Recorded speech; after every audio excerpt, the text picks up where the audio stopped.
गोंयांत mobile phone चोरयेक वचपाचें प्रमाण दिसान दीस वाडत आसा। वर्साची आंकडेवारी पळयली जाल्यार 2020च्यान 2024 मेरेन वट्ट 36,575 मोबायल फोन चोरयेक गेल्यात। तातूंतले फकत 1,450 फोन मेळ्ळ्यात। हेर बाकीच्यांचो पत्तो ना। 2020 ह्या वर्सा गोंयांत 4,500 फोन चोरयेक गेल्ले, तातूंतले फकत 135 सांपडले। 2021 ह्या वर्सा 6,028 फोन चोरयेक गेल्ले, तातूंतले फकत 171 सांपडले। 2022 ह्या वर्सा 8,295 फोन चोरयेक गेल्ले, हातूंतले 337 सांपडले। 2023 ह्या वर्सा 8,995 फोन चोरयेक गेल्ले, तातूंतले 447 मेळ्ळे, जाल्यार 2024 8,757 फोन फारायल्ले आनी हातूंतले फकत 360 सांपडले।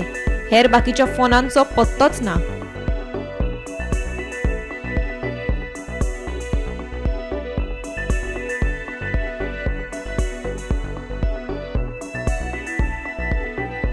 गोमंतक टीव्ही खातीर गौरेश गांवकर।